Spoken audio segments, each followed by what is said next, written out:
Cada seleção que entra no Mundial carrega mais do que jogadores. Vemos a carregar história e peso de representar muito mais do que um jogo no país. Durante muito tempo, esse caminho não foi igual para todos. E quando falamos do continente africano, estamos a falar de um continente que não começou do ponto de partida, mas que hoje pretende chegar ao ponto de chegada. Bom, hoje vamos mergulhar em mais de uma Mixilândia histórica desportiva. Aqui, bem-vindos a Geeko. Sali, desde já convido-lhe a subscrever-se no canal porque hoje estes conteúdos crescem com o seu apoio. Desde comentários, partilhas, likes que fazem toda a diferença. Quando a FIFA organizou o primeiro Mundial em 1930, o torneio estava longe de representar verdadeiramente o mundo. Era dominado por países europeus e sul-americanos. Enquanto África, Ásia, Oceânia e boa parte da América do Norte e Central parecia praticamente fora da equação. A primeira presença de um país africano surgiu através do Egito em 1934. Aquele momento foi histórico, mas não abriu de forma imediata as portas para o continente. Durante décadas, a África teve a participação limitada, muitas vezes apenas uma vaga. Uma única oportunidade para dezenas de países. Na prática, isso tornava-se quase impossível, uma presença consistente no maior palco do futebol mundial. Mas com o passar do tempo, o continente começou a importar-se. As federações africanas organizaram-se no sentido de pressionar a FIFA, exigindo inclusão, e lutaram para que o futebol deixasse de realmente de ser limitado e para poucos. Essa pressão traduziu-se no aumento progressivo de vagas e, mais importante de tudo, e ainda num crescimento competitivo evidente. Hoje, o cenário é completamente diferente. O Mundial 2026 poderá contar com até 10 seleções africanas. A citar, Marrocos, Senegal, Egito, Tunísia, Argélia, Costa do Marfim, África do Sul, Ghana, República Democrática do Congo e os nossos tubarões azuis, Cabo Verde. 10 formas diferentes de representar um continente inteiro, mas para entender este presente é preciso revisitar alguns momentos que mudaram a percepção do futebol africano. Um desses momentos aconteceu em 2010, na África do Sul. Pela primeira vez, o continente africano acolhia um campeonato do mundo. Inicialmente, houve dúvidas e muitos questionavam sobre a capacidade organizativa do país. Falava-se de infraestruturas, segurança, logística, mas a África do Sul surpreendeu da melhor forma possível, com estádios modernos e com destaque ao grande FNB Stadium, que até os dias de hoje acolhe grandes partidas. Mobilização popular impressionante, identidade cultural muito forte e uma atmosfera que transformou aquele Mundial em algo único.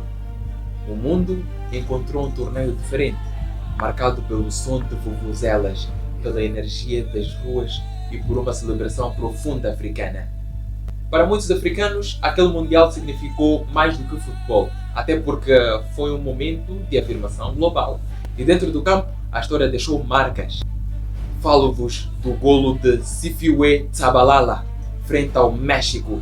Continua a ser um dos momentos mais simbólicos da história dos mundiais. O primeiro golo daquele mundial. O primeiro grito coletivo de um continente anfitrião.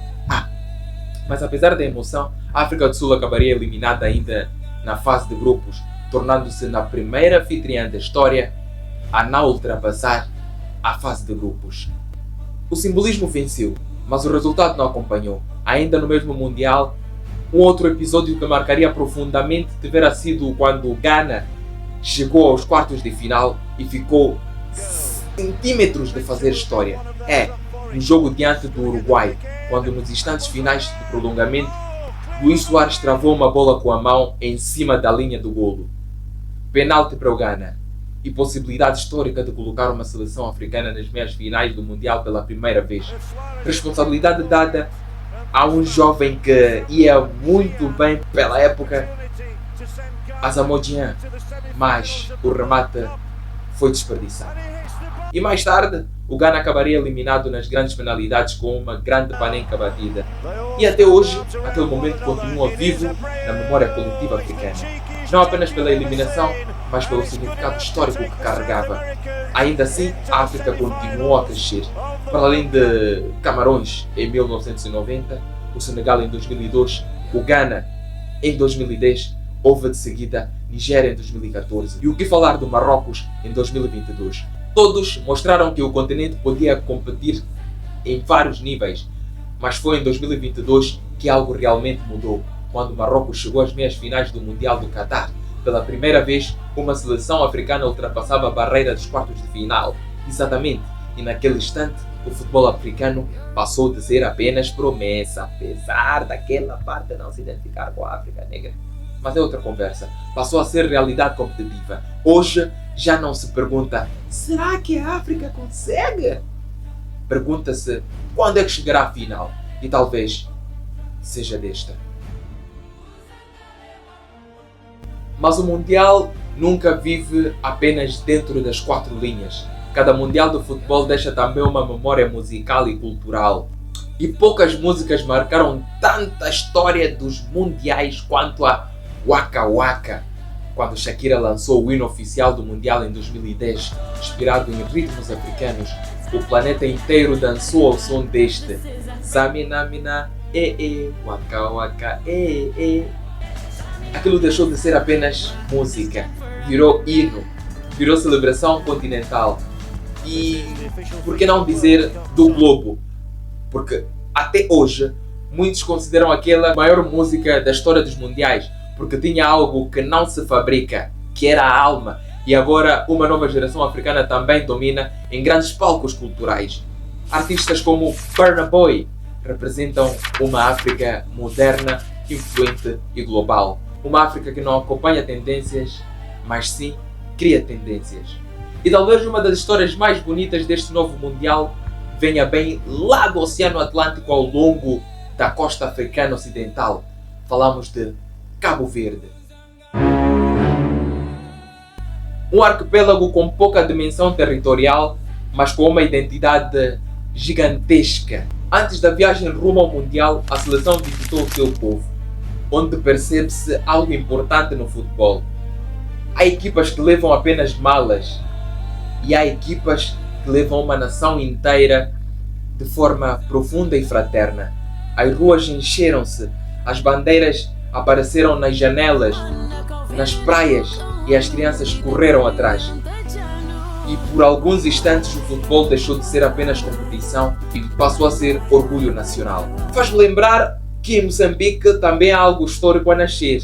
Os Mambinhas conseguiram aquilo que nenhuma seleção moçambicana tinha alcançado antes: a qualificação para o Campeonato do Mundo.